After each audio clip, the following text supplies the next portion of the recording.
We've been waiting for news on Syria and the American response, and apparently we have some. We want to go to Brett Baer, who has that information, who's standing by. Hey, Tucker, just seconds ago, we have word that the President of the United States will address the nation tonight, sometime this evening. This, obviously, the decision about possible U.S. military retaliation for that chemical weapons attack in Syria on April 4th. We do know that the Vice President, who's in Lima, Peru, was hurried out of a dinner, a banquet there, and has returned to his hotel in Peru. And we have breaking news out of the Pentagon. Jennifer Griffin is standing by there with what she's hearing from officials. Jen. Tucker, I am hearing from a senior administration official that the U.S. has taken the decision to strike Syria in response to its use of chemical weapons. That is from two administration sources. We spoke to them tonight. We do expect, as Brett mentioned, that the president will address the nation this evening. We have been on standby here at the Pentagon. We have been reporting all evening that U.S. military assets have been in position now for several days. We expect certain naval assets that we have mentioned to be involved in that strike, including the USS Donald Cook. We have been reporting that there is a French frigate in the Eastern Mediterranean. We have also reported that the British Prime Minister has authorized the use of submarines in the strike. We know that the president spoke again to Emmanuel Macron, the French Prime Minister, today, and that Macron himself called the Russian President, Vladimir Putin, earlier today to offer an opportunity to return to some sort of peace negotiations in Syria to end the 7-year civil war. But tonight we can report from administration officials that the U.S. has taken the decision to strike Syria in response for its use of chemical weapons. Tucker. Thanks, Jen.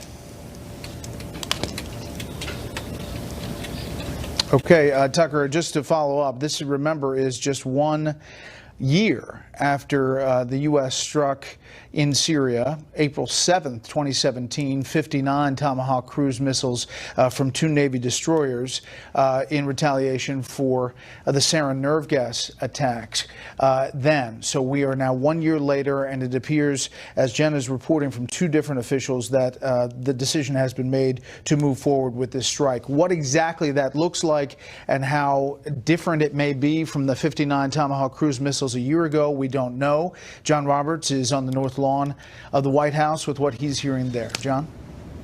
We're just a little less than 10 minutes away now from what we're expecting to be a presidential statement out of the diplomatic reception room, which is an area here at the White House that the president has been favoring lately in terms of making official statements. That's where he was when he held his nose and signed the omnibus spending bill. And now it looks like we're going back into the diplomatic reception room again tonight. I can tell you that over the last 3-4 days, the White House has been a hive of activity as the president's national security team has met repeatedly here. Most recently, a deputies meeting at about 5 o'clock this afternoon. Looks like they were just putting dotting the final I's and crossing the final T's in preparation for whatever the president is going to announce tonight. Brett? John, we want to bring Tucker back in here. You know, it's been interesting to watch this decision-making process. You just had a guest on, Tucker, talking about that and how the president is getting to this point. But obviously, he was out on a limb with what he tweeted directly earlier in the week. And it seemed like as the week went on, we were getting closer and closer to this very decision that's been made tonight. Right. So tell us how, since you cover this closely and you know everyone involved, tell us how you think we got to this point. This is clearly not something that he ran on, and it's inconsistent with a lot of the things that he's said over the years, barring the existence of information that's very different from what we know publicly. Who in his orbit do you think was encouraging this decision? Well, clearly, his new national security advisor is in the position, at least previously, has said. John Bolton has criticized President Obama for his lack of following up on the red line, as has President Trump and was largely seen as a successful deployment of those Tomahawk cruise missiles a year ago, felt good about it and talked about it. I think Bolton was probably actively involved here. The inside skinny that we get from officials around town is that there was a battle back and forth about the level of response. Not that there was going to be no response, but what it would look like and whether it would include aircraft and what it looks like. And we're still trying to get tonight what that might be, Tucker. Yeah, we certainly are. Interesting. So your sources suggest that John Bolton was, and it would make sense, but would be an advocate for this. Yes, 100%. And, you know, once the president said what he said on Twitter, and obviously he walked it back a bit, saying it could happen at any time, it is in the same position as the president of the United States laying down a marker and saying something. And if it had not been followed through, based on the intelligence they had, they say that the Syrian military is 100% behind this. Now, I know what you've been talking about and talking through, but the officials we're talking to say they're confident on the intelligence. Yeah, they've said that to me, too. Thank you, Brett. We're going to be checking, of course, in with Brett Baer for the rest of the night as we follow this unfolding story. The president is set to speak in about 4 minutes from now. I want to go back to Colonel McGregor, who's still here in the studio with us. So the idea that the United States could know for certain that the chemical attack came from the Syrian government in less than a week after the attack seems implausible. That's what they're saying. What's your take on that? Well, I know that the Swedish government offered to conduct a thorough investigation, and that was rejected in the UN by us and our allies. So it would seem that we've decided to strike on the basis of what we say we know. And let's be frank, again, 250,000 people have been killed in this war. This war is about over. The Turks, the Iranians, and the Russians are going to divide up Syria. That's inevitable. They hopefully will be able to establish peace, but that presupposes that they can all reach an amicable solution. The question is, why are we doing this? Well, we're obviously being pushed by other countries to do this. And is it possible, since we are doing it, and we're going to hear the details in about 3 minutes, is it possible to act in a way that helps us, that benefits the United States? Well, frankly, no, because, again, this is over. The decision has been made. We have no role in Syria for all intents and purposes. Secondly, the targets, if they are only Syrian targets and we are informing the Russians ahead of time, are irrelevant. The Syrians don't have enough. May I stop you there and ask, do you think it's likely that, as in the case last year, that we've alerted the Russians where we're striking so they can move their troops out of the way? I suspect so. I think so. I'd be surprised if we did not. Because, again, do we want to risk a serious confrontation with the Russians? I hope the president will tell us when he speaks. But I suspect he will say, yes, we have informed the Russians because we're pinning this exclusively on the Syrian government. But hitting the Syrian government installations is irrelevant. So the attack, the missile strike almost exactly a year ago took place less than a week after the United States announced a change in its policy towards Syria, that we're no longer going to try and take out the Assad government. Right. Less than a week later, there was this chemical attack that we said the Assad government committed. This attack comes about a little over a week after we announced another policy change, which would be pulling our 2,000 troops out of Syria. Do you have to be a conspiracy nut to see that maybe there's a connection between the changes in policy and these chemical attacks? No, I don't think you do. And that's why I think Americans should be skeptical of what they're hearing. It would have been better to have had a thorough investigation by a third party. We went through this in the past in Europe. We had the Finns come in who were considered to be reliable, uninvolved. I think there is an enormous amount of support and interest inside the United States, in Washington, in the Department of Defense, in the State Department, to keep us in Syria, to keep that little 2,000-man force up in the northeastern corner of that country. I think it's foolish. I think it's self-defeating and unnecessary, and it actually raises the stakes down the line.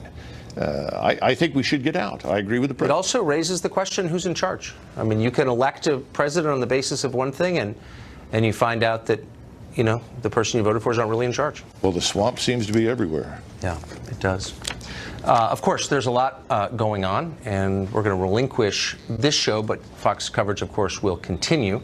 Brett Baer, Jennifer Griffin, the entire Fox News team will be here throughout the night for developments on Syria. We're looking where it looks like we're about 20 seconds away from what we think will be a live address from the President of the United States from Washington. As you heard Bret Baier say, by the way, the Vice President is traveling in South America, Peru, and the pool was pulled back to its hotel.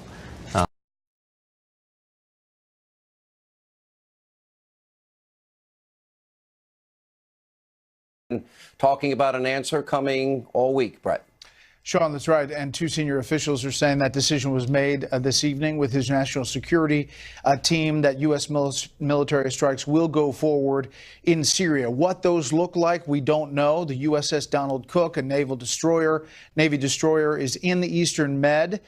We believe that destroyer will be a part of this action tonight. It is armed with Tomahawk cruise missiles.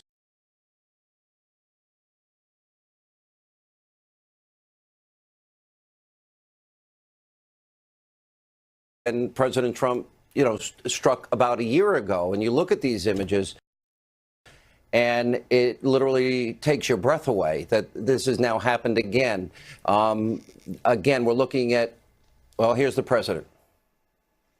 My fellow Americans, a short time ago, I ordered the United States Armed Forces to launch precision strikes on targets associated with the chemical weapons capabilities of Syrian dictator Bashar al-Assad.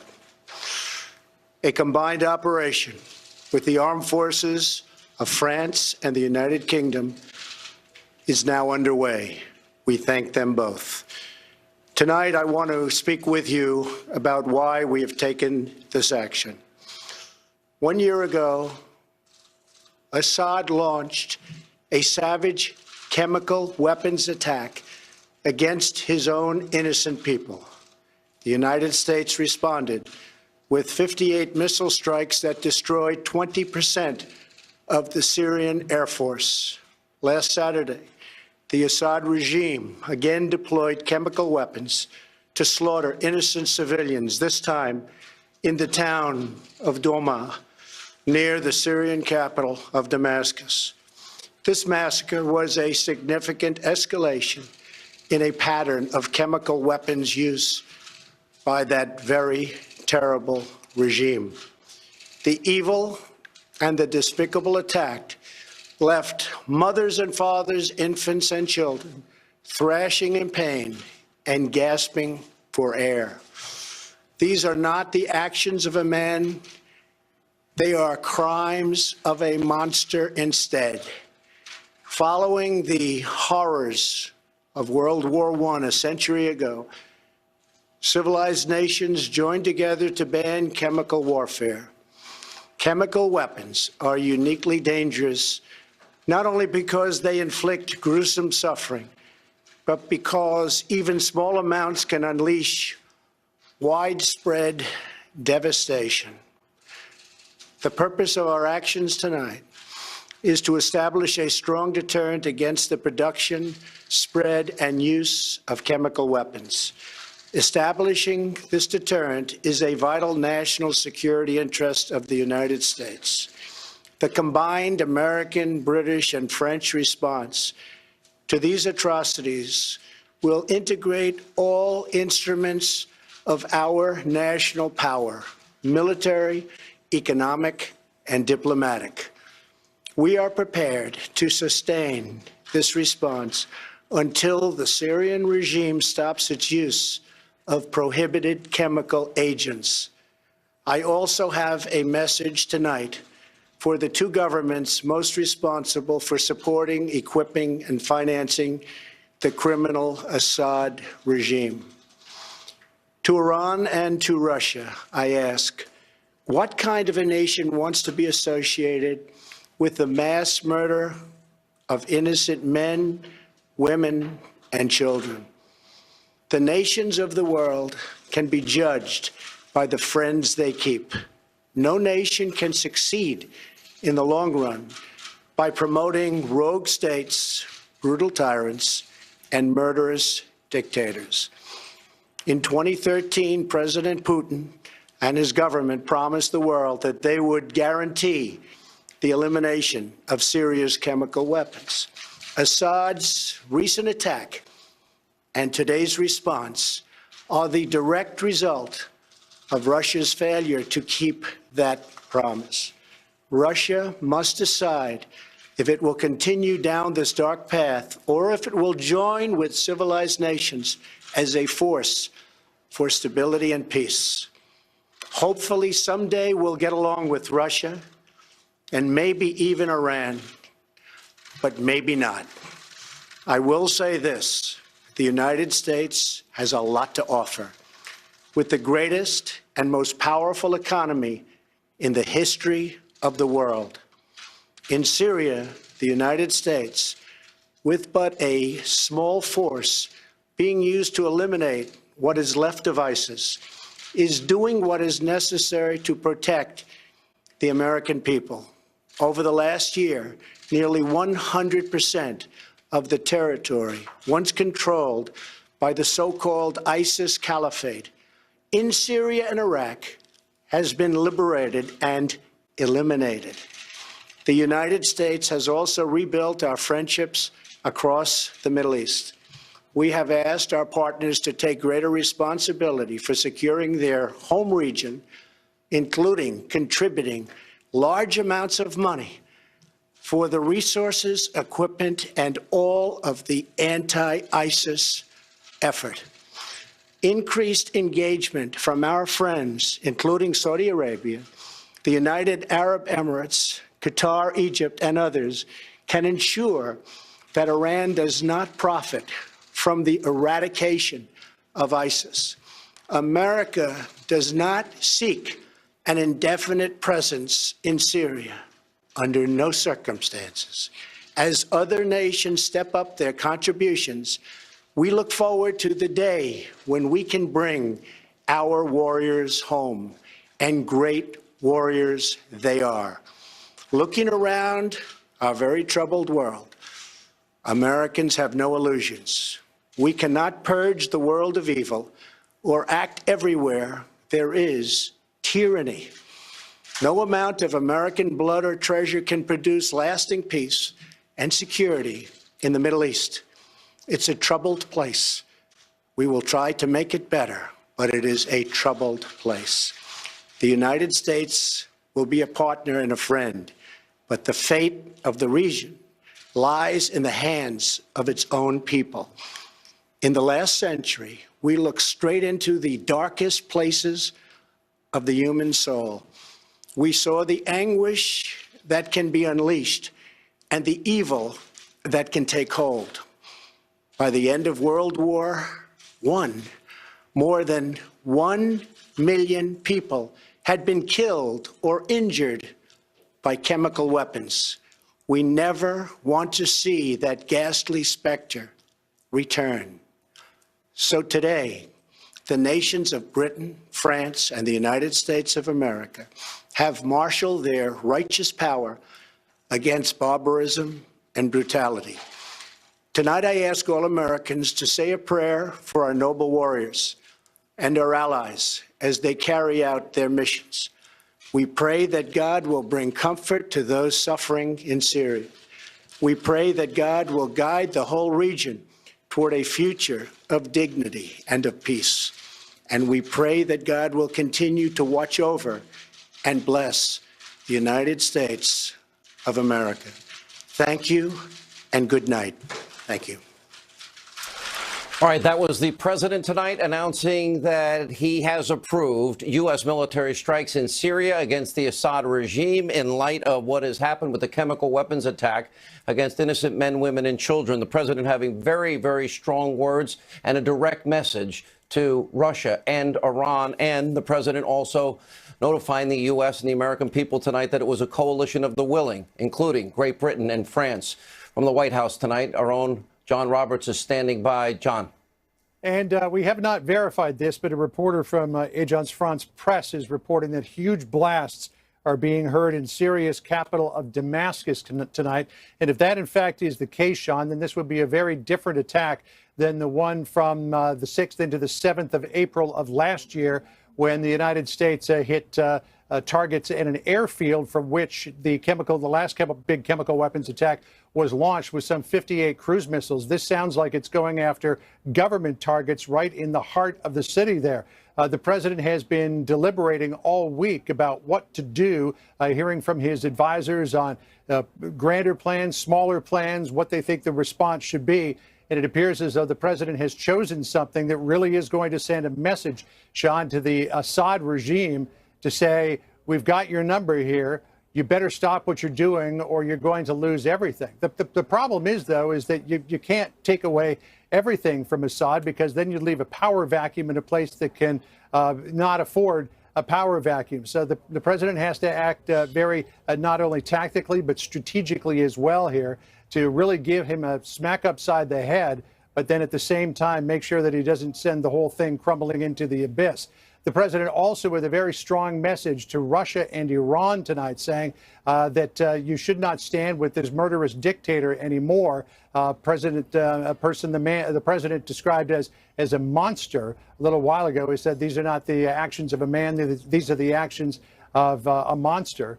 So clearly the message to Vladimir Putin is, if you want to be friends with the United States, you've got to end this friendship with Assad.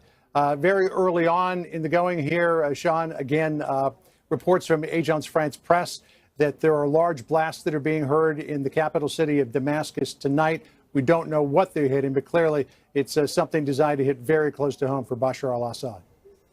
All right, John Roberts standing by at the White House. We'll be checking back in with him in a few moments. Our own Brett Baird joins us. I want to go to that message that John referred to directly to Russia and to Iran, the regime of Iran.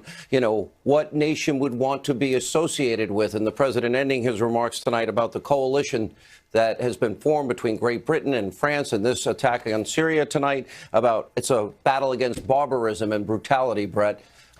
This was building throughout the week.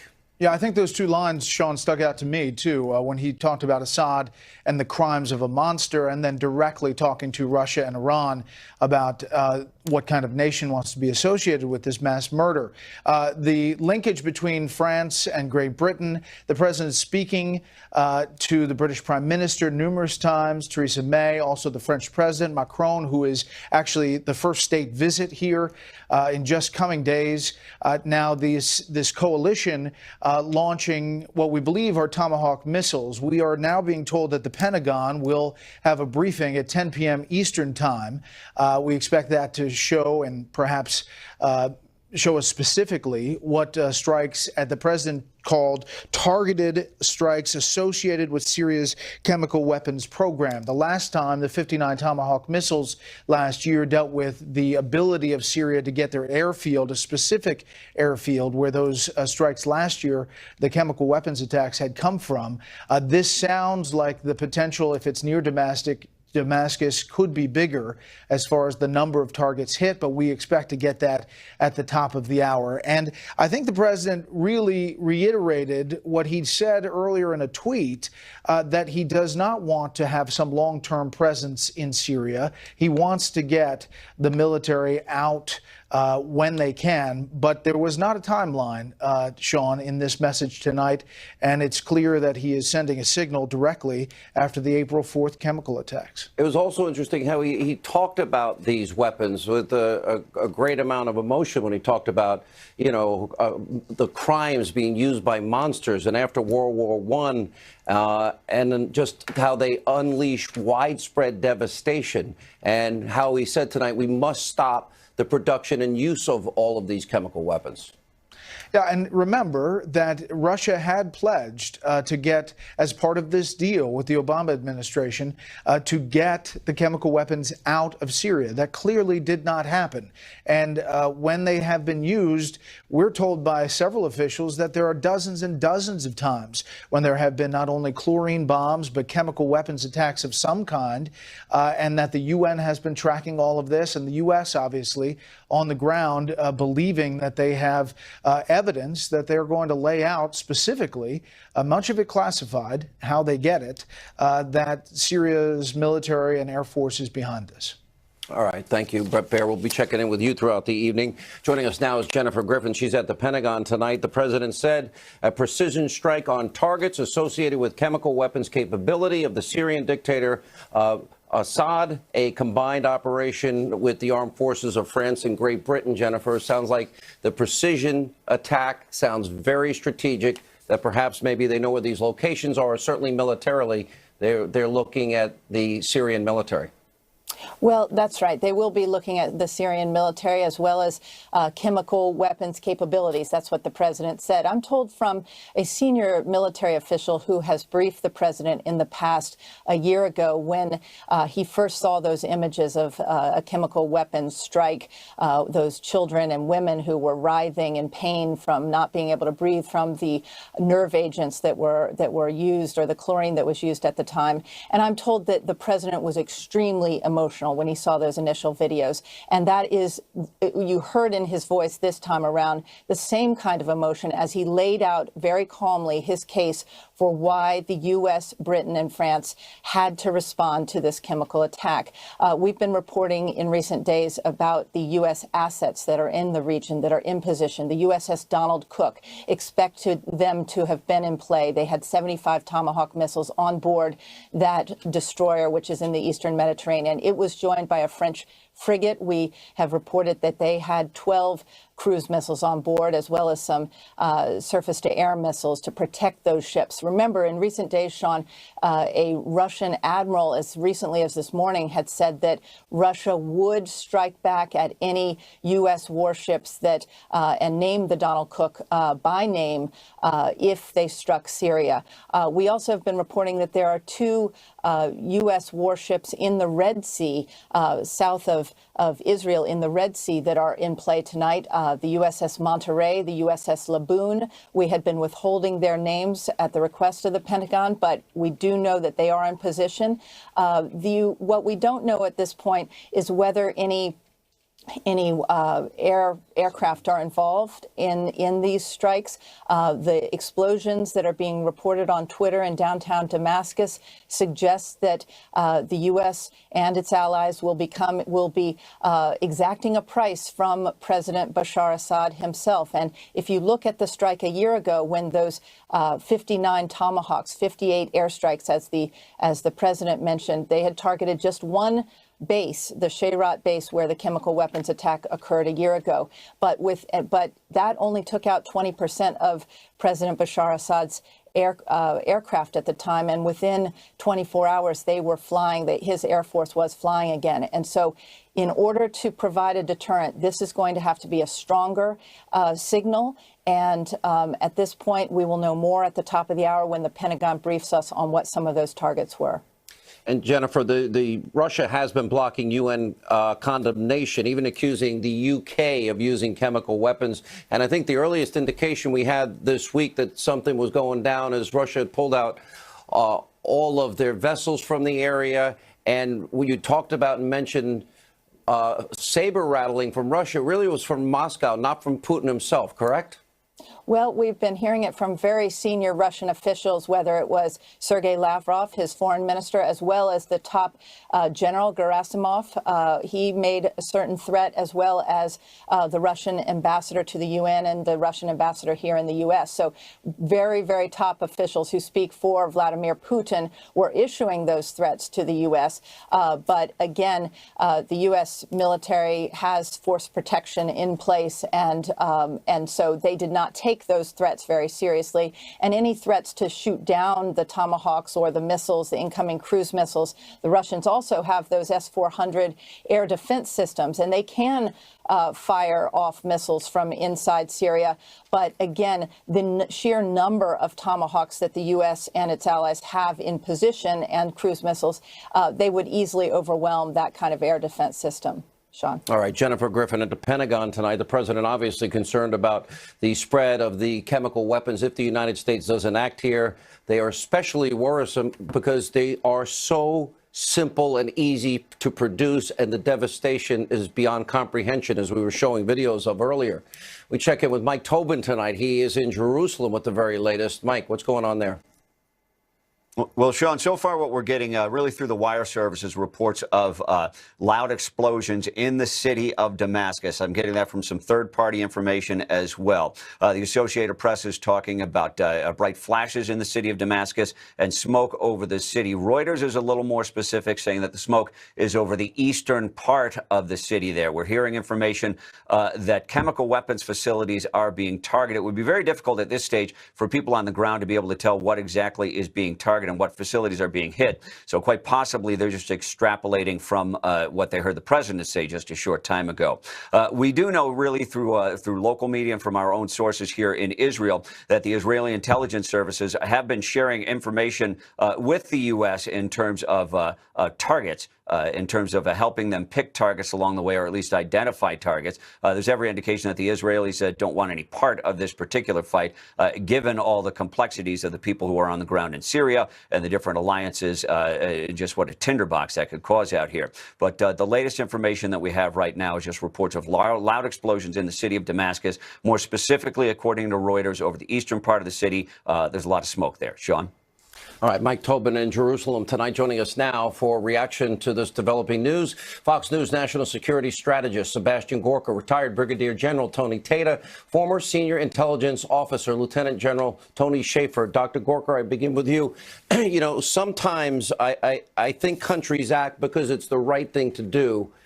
The world sees these horrific, evil images of men, women, and children, innocent people. We know the ongoing civil war here that has been going on. I think the president is sending a clear message when he said tonight, Dr. Gorka, the evil, despicable attack that left mothers, fathers, infants, and children thrashing in pain and gasping for air. These aren't the actions of a man. They're crimes of a monster. And then the challenge to Russia and the challenge to Iran directly. Your reaction? The president is not an interventionist. And I know the left doesn't believe this. He is a very, very compassionate man, whether he's meeting with victims from Parkland or whether he's looking at the footage of that chemical weapons attack in Syria. And we're not interested in a large footprint. That's not what the president believes in. But he believes in a simple saying: for evil to triumph, all you need is for good men to do nothing. Tonight, we are standing up for the moral rectitude of this nation and what it stands for. We can't fix everything. The president was clear. There is evil, there are atrocities around the world, and we can't solve all of them. But when we have a capacity to respond to a monster like Assad, who has been responsible for a civil war that has caused the deaths in the last 7 years of 500,000 people, if we have a capacity to respond, we are duty-bound to do so. And that is what is happening tonight. And he sent a very clear message to Russia and to Iran. You have to draw your own internal red lines now. You have to decide if you are prepared to pay a further price for sponsoring a regime as evil as Bashar al-Assad's regime. That is how simple it is. And then he held out the advantages of being friends with the United States, the economic advantages that he would prefer to have friendship, as he often does. General Tata, let me bring you in here. The words of the president tonight following the horrors of World War I a century ago. Civilized nations joined together to ban chemical warfare, and chemical weapons are uniquely dangerous not only because they inflict gruesome suffering, because even small amounts can unleash widespread devastation. And the purpose of these actions is to establish a strong deterrent against the production, spread, and use of chemical weapons. And he went on about how these are specific precision strikes. So I believe Dr. Gorka is right. This is not a long-term protracted conflict that the president is talking about. It is to stop the specific use of chemical weapons, as we saw these images this week. Yes, Sean, absolutely. The president was right on the money in talking about the devastation that chemical weapons can cause. It's part of our national security strategy. There are two underlying principles. One is to stop the proliferation of weapons of mass destruction, to include chemical, biological, and nuclear weapons. And the other is a international order that's based on the rule of law. So the president is very simply implementing our national security strategy And I don't remember in recent history, maybe ever in history, an administration that is so good at synchronizing the elements of national power that you heard the president mention when he mentioned diplomatic, military, and economic. And I would add in there information, his tweets, and the way that his administration shapes information and targets. You know, he laid out in one of his tweets an economic olive branch to Russia to try to pull them away from, and you know, he has a tweet that sends the Russian Navy into the Mediterranean. I mean, that's powerful, and that's an element of national power. And you know, diplomatically, we submitted a UN resolution, and Russia vetoed it, as they'd done 12 other times with regard to protecting Syria and that murderous regime. And so when you think about diplomacy, military, economic, this administration has gotten it right on ISIS, they've gotten it right on North Korea, and they're getting it right here, in my opinion. And I think that what we've got tonight is brave souls out there flying air cover. And we're going to have cruise missiles going in, and I would bet money that they're targeting the SA-2 air defense systems that are Russian-built, that can shoot down U.S. air breather airplanes. And then we're going to do some battle damage assessment when the sun comes up, and then there will be another wave coming after this thing. And you know, initially we're coming in with cruise missiles, but it would not surprise me if we've got B-2 bombers and several other types of aircraft ready to attack targets very specifically in Syria. Let me go back to Dr. Gorka, if I may. Dr. Gorka, the president very specific that these are precision strikes, a coalition of the willing, including France and Great Britain. And to your point, what the president said, what kind of nation wants to be associated? At a direct appeal to both Russia and Tehran tonight, what nation wants to be associated with the mass murder of innocent men, women, and children? And the nations of the world can be judged by the friends they keep, and no nation can succeed in the long run by promoting these rogue states, these brutal tyrants, these murdering despots and dictators. And remember, it was Barack Obama that drew the red line in the sand, Dr. Gorka, and it was John Kerry that said 100% of these weapons are gone. They're not. They're not. And it was Russia that was supposed to guarantee the withdrawal of those weapons. And guess what? The Obama administration believed them. But the point is a completely valid point. And Brigadier Tatter made it completely correctly. This isn't just about horrible pictures and some kind of visceral emotional response. This is illegal by all standards of humanity and by international law. You can go to war, you can defend your nation's national interests, but you cannot use chemical weapons, and they are currently being used against women and children. And what does it say to all the Fox viewers out there who may be worried? I set one question for you. What does it say about America if we do nothing after such an event, where a monster uses these kinds of weapons against children? America must respond, and it is going to be very precise, surgical, targeting those capabilities, and also some symbolic targets as well that send a very clear message to Assad. We have saved Western civilization already many times in the 20th century, whether it's fascists and Nazis, or whether it's winning the Cold War, or whether it's taking down ISIS and their caliphate. Once again, America, the most powerful nation on God's earth, is duty-bound to respond to these horrors. You know, stand right there, Dr. Gorka. We appreciate it. You know, the world has seen the devastation of chemical weapons in the last century alone. You know, World War I was horrific. World War II, the president knows this. You see these images. You know how easy it is to make these weapons. And the president also, John Roberts at the White House tonight, he also very clearly, John, put out the olive branch tonight, saying that, listen, hopefully one day we'll get along with Russia, maybe even Iran, maybe not. I say this, we have a lot to offer, meaning the United States. Well, I would think when it comes to Iran in particular, Sean, maybe not is probably the more likely course. But, you know, in terms of Russia, the United States has had fine relations with Russia. Remember Reagan and Gorbachev, they got along quite well. And then when the Berlin Wall and the Soviet Empire came down, there were quite close relations between President Clinton and Boris Yeltsin. So for there to be good relations between the United States and Russia certainly is not beyond the realm of possibility. But at the moment, I think the president was correctly articulating it in a tweet earlier this week when he said that relations between the United States are at lows that may even surpass those of the Cold War. There's no question that the United States and Russia are not seeing eye to eye here. But as he did with North Korea when he was speaking to the parliament in South Korea, the National Assembly there, the president said, look, the United States has got a lot to offer. If you want to partner with us, we'd be happy to do it. But we've got to work together to rein in people like Assad, the president holding out that olive branch to Iran and Russia to say what sort of nation wants to be associated with a mass murderer. And the president, in his address to the nation, saying that what happened last weekend in Duma were not the actions of a man, but the crimes of a monster. And clearly, Sean, when you look at the reports of huge explosions being heard over the eastern part of Damascus, this is a much different attack in terms of its targeting than it was a year and just a few days ago when we fired 58 Tomahawk cruise missiles, fired 59 actually, but 58 of them hit that airfield. It was 58 missiles all aimed at the same place.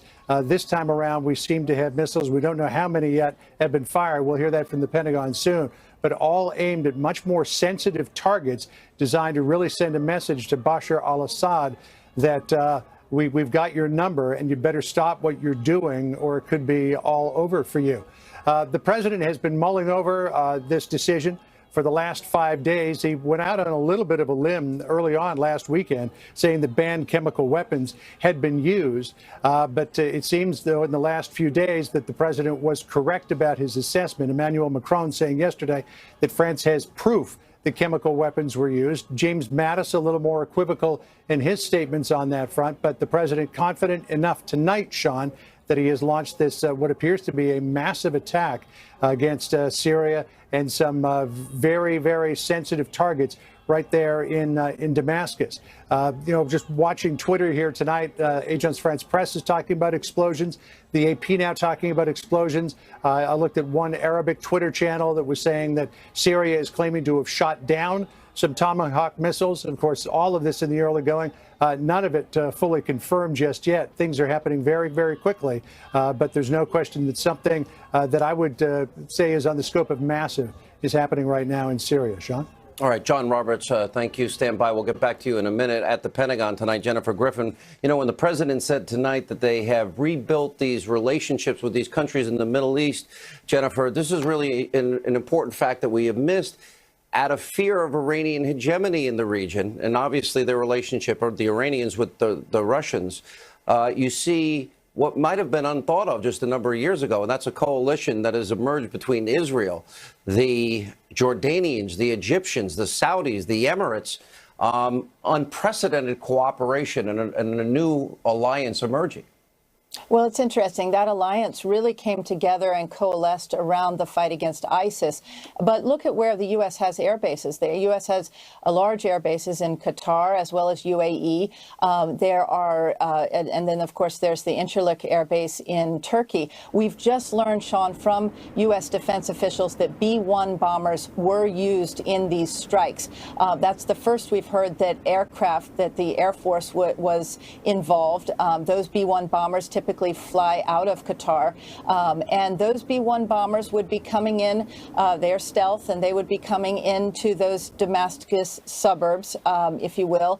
We're hearing that there are explosions also in Homs, the larger Syrian city to the north, and it's not clear right now exactly what the targets are, but those targets in the capital are designed to send a very clear message to Bashar Assad. As John reported, and we've been reporting, this was a very different menu of options that the military presented to the president this time. It was a broader menu of options because last time they were trying to deter Bashar Assad with those 59 Tomahawk missiles, 58 strikes on that one air base, but it did not, he obviously did not get the message. It's really a bit of irony that we've been reporting. It was exactly 1 year to the day that he carried out a chemical strike on his own people. It was almost as though he was daring the U.S. to do something. He believes, I believe, that with the Russians at air bases across his country and Iranian forces on the ground, he thought the U.S.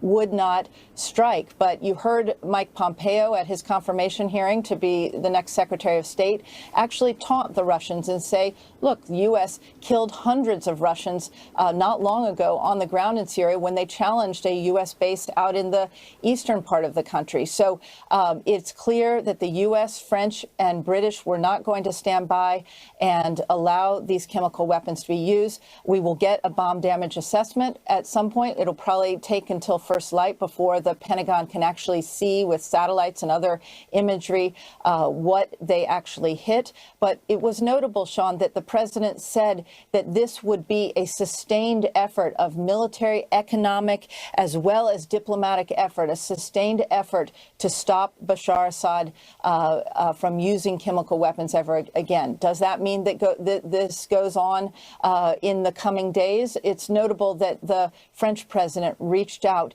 to the Russian president today, offering that olive branch, saying that they want to find a diplomatic solution to the civil war in Syria. Now, in these recent days, we also have noted that as more time went on, the Syrian Air Force was moved to protection at the Russian air base at Latakia. So the Syrians have been trying to protect some of their key assets in the last few days after it was telegraphed that some sort of strike was coming. Sean? All right, Jennifer Griffin, thank you. We're going to stay on those images. We're seeing the first images of the British Air Force now, literally taking off from their bases in Cyprus, a coalition of Great Britain, the UK, France, and, of course, the United States tonight. And as you look at some of the comments the president said, one thing that you have to acknowledge, not very many people were talking about a coalition here of the willing, although, of course, France and Great Britain had publicly condemned what had happened here. But what you can see is the president's foreign policy. Obviously, it's been temperate, clear, very resolute, and purposeful and measured. And I don't care if we're talking about North Korea. Now we have Kim Jong-un talking about the denuclearization of the Korean Peninsula. In the case of the concessions that China made in the last week as it relates to trade and tariffs and intellectual property rights. And then, of course, a direct message to Russia, Iran, and now Syria. Obviously, the world is watching all of this as it unfolds here. And as the president said, we can't purge the world of evil or evil acts everywhere because there's tyranny. No amount of American blood or treasure can produce a lasting peace and security in the Middle East. It's a troubled place. We'll try to make it better, but it is a troubled place. And again, the president mentioned that these would be precision airstrikes that are taking place with this coalition tonight as we are on the air. Joining us now live from Washington is Chief Washington, D.C. Bureau White House correspondent Ed Henry is with us. Ed, I hear you have some new news. Yeah, Sean, you're talking about the coalition, the U.S., the Brits, the French. We have just in the last moment or two gotten a statement, in fact, from President Macron in France talking about that coalition. I won't read the long statement, but part of it says the facts and the responsibility of the Syrian regime are beyond doubt. The red line set by France in May 2017, harkening back to that last big chemical weapons attack, has been crossed. And so that's from President Macron tonight, talking about this alliance between these key allies. And in terms of that alliance, you have all kinds of congressional reaction pouring in the last few moments, most of it very supportive of the president's military action tonight. Senator Orrin Hatch, a very senior Republican, obviously saying in part, quote, the response deliberated meticulously with international partners and carried out with their backing and participation reflects the president's commitment to restoring America's leadership in bringing Assad and his backers to justice. I should note there are some voices on the Hill tonight, Republican and Democrat, saying they do not believe that President Trump should have moved forward without specific authorization from Congress, that coming from Republican Thomas Massey of Kentucky, as well as Congresswoman Barbara Lee of California. She has long been out there as being against any U.S. military action, though, we should note. And what the Trump White House is going to say in the days ahead is, while there's not a specific authorization for this military action tonight, they will hearken back to the authorization of the use of force post 9/11 that was passed on a bipartisan basis by Congress over the global war on terror. That is something that was not just used by the Bush administration, but it was used by the Obama administration, and now tonight being used by the Trump administration as well. So you'll hear some of those voices of dissent. We should note that as well. But many top Republicans, we haven't heard from Chuck Schumer and Nancy Pelosi yet. We expect we will soon. But most senior Republicans on the Hill tonight saying they are very supportive of the president and very supportive that he put this coalition together, Sean. All right, Ed Henry, I also had a private conversation with Senator Lindsey Graham. He'd been very, very encouraging to the president to go ahead and follow up on this action.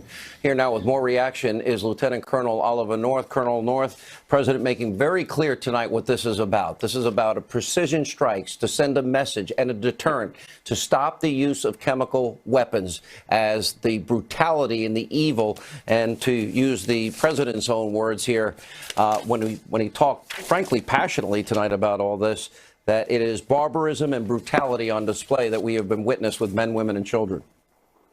Sean, last night on your show, I laid out the target list. It looks like I guessed right. I certainly haven't talked to anybody in the administration, but I said if there's going to be an attack that's going to deter the further use of chemical weapons by the Syrians, it had to be something more than a one-off like last April. And it clearly looks like that's what the case is going to be in this. It's got to hit economic targets. It's got to take out the command and control nodes in Damascus. It's got to first take out, as they did, the surface-to-air missile defenses, which the Russians put in. And just further to the comment that Ed just made, look, when Ronald Reagan, 32 years ago, did the same thing to Muammar Gaddafi with strikes out of Great Britain and off the Navy carriers, he didn't go to Congress and beg for permission. He just did it. And then went to Congress and said, here's why I did it. And I hope that's what the president does tomorrow after the dust settles a little bit. And if necessary, continues to strike at those targets that are going to make sure that this Assad regime cannot do this again. That means going after the seaports. That means going after cratering all those runways and the command and control. And I'll tell you, if the Russians persist in this effort to deny us the use of our intelligence and surveillance assets, meaning the so-called drones and satellites, we've got the capacity in our military to shut the communications down for the Assad regime and the Russian and Iranian patrons, so they'll have to communicate with carrier pigeons. If that's what they want, they're going to keep trying to interfere with our intelligence, surveillance, and reconnaissance. Yeah, Colonel, stand by. We'll get back to you in a minute. Prime Minister of Great Britain, Theresa May, has just released a statement that this evening I authorized British armed forces to conduct coordinated targeted strikes to degrade the Syrian regime's chemical weapons capability and to deter their use. We're acting together with our American and French allies. And then she went on about the chemical weapons attack that killed up to 75 people, including young children, in circumstances of pure horror. The fact that this attack should surprise no one. Mike Tobin has some new information. He's in our Israeli bureau tonight. Mike. And, Sean, what we're hearing from Arab TV, a number of different sources coming over Arab TV say this first wave, anyway, lasted about 15 minutes. And they are reporting that at least 2 structures were hit downtown Damascus. One of them has been identified as a scientific research center. And as you get into the potential of propaganda, you have to be really skeptical when you hear something called the Scientific Research Center. Watch that and see how it develops, as they're talking about attacking or targeting facilities that could produce or support chemical weapons. Well, something could very well be labeled the Scientific Research Center. So I'm very skeptical with that bit of information, but it's a bit of the identification of some of the targets that have been hit. And it also goes along with what we're hearing now from Élysée Palace, as they say the coalition is now directed at the clandestine chemical arsenal. More specifically, they say the strikes will be limited to the capabilities of the Syrian regime for the production of chemical weapons. So this is some of the first reporting that we're getting out of Damascus right now. A couple of targets that have been identified. A little skeptical on the identification. It could very well be a dual-purpose type of facility or even a fabricated name. Sean. All right, Mike Tobin in Israel tonight. As you can see on the screen, those are British jets taking off from Cyprus just earlier before the strikes. We're getting reports from the AP, loud explosions, and the skies of Syria around Damascus now being lit up tonight. Here with more reaction to this breaking news, we have Fox News contributor Sarah Carter. We do have other news to bring you tonight. Dr. Sebastian Gorka and former Brigadier General Tony Tata is with us. General, if you look at it and you look at the statements from Great Britain and France tonight and the president tonight, it seems like everybody's on the same page. This is a deterrence. These are precision strikes. This is to send a message. But also the president did send a larger message tonight, which was to Vladimir Putin and Russia. On the one hand, an olive branch. On the other hand, basically, who would ever want to be friends with people that treat women and children this way? Same message to Iran. Yes, Sean, I really think that the president's comment was right on the money, very concise, where he talked very strategically, trying to separate Russia, trying to separate Iran from this issue so that we could focus operationally and tactically on destroying the surface-to-air missiles, the command and control nodes, and then get at, with our jets and bombers, the very precise locations where the chemical weapons depots are. And when you hear terms such as degrade and defeat, those are doctrinal terms that are General, if I may interrupt Sure. 1 second, we are hearing again that in addition to the U.S. Warships, we do know that B-1 bombers now took part of the strikes. There's a lot of chatter that, in fact, the airport is completely destroyed in Damascus. I got a report from some friend of mine in the region that may have happened. Too early to absolutely say 100%. But obviously, this is a well-coordinated tactical strike. The interesting thing is there was not a lot of chatter, General, about the fact that we would have an alliance in this strike tonight. Yeah, and that's what took a few extra days, Sean, was pulling the alliance together. You've got airspace coordination issues that you give sectors to each country. You got to deconflict airspace and altitude and targets, and so that you make sure you're doing this exactly right. You got to destroy the air defense weaponry that Russia has put in there all throughout Syria, Damascus especially, and then you've got to get at their command and control so they can't communicate and coordinate response, and it looks like that we're doing that. And then finally, you unleash the B-1, the B-2 bombers, you unleash the F-35s and you get in there and attack and you unleash the French and British brave fighter pilots and anybody else who's involved in this thing and allow them to attack and do what they do best, and that's what's happening right now. It's a very carefully coordinated plan that has been worked out over the last several days, and people who were impatient have to understand that it took a few days to pull this together, and it's still been very rapidly pulled together, and it looks like off to a good execution. Remember the lead up to the Iraq War and going back to the UN, Right. and it just you can't give that much lead time when we're dealing with something like this. Let me go back to Dr. Gorka. We have other news that we're going to get to in a minute. Dr. Gorka, I mentioned this earlier to Jennifer Griffin. When you look, there's a new configuration in the world that I think was pretty much unimaginable just a short time ago, and that is this unprecedented alliance. This is a moment in history where we may look back and see that Iran has literally brought together the Israelis, Jordanians, Egyptians, the Saudis, the Emirates, and I'm sure by the time all is said and done, in what is an amazing new coalition, which has all the prospects for peace, aligned against Iranian hegemony with the help of the Soviet Union and Vladimir Putin. Right, but it's not just Iran that helped create this coalition. It's the fact that we have a new commander-in-chief as of January the 20th last year. A global reset was pressed, and it's not a cheap plastic button delivered to the Kremlin. The president sent a very simple message. America is back. The world is dangerous without American leadership. And don't forget, Sean, he went into the heart of the Muslim world. He went to Riyadh, and he gave a speech in front of more than 50 Arab and Muslim heads of state to say, we are back, and we're not going to allow the evil things that have gone on for the last 16 years to persist. But you're very, very correct. think about the fact that the Crown Prince of Saudi Arabia is comparing last week the regime of the mullahs in Iran to that of Adolf Hitler's Third Reich. Think about the fact that countries like Saudi Arabia are now closer to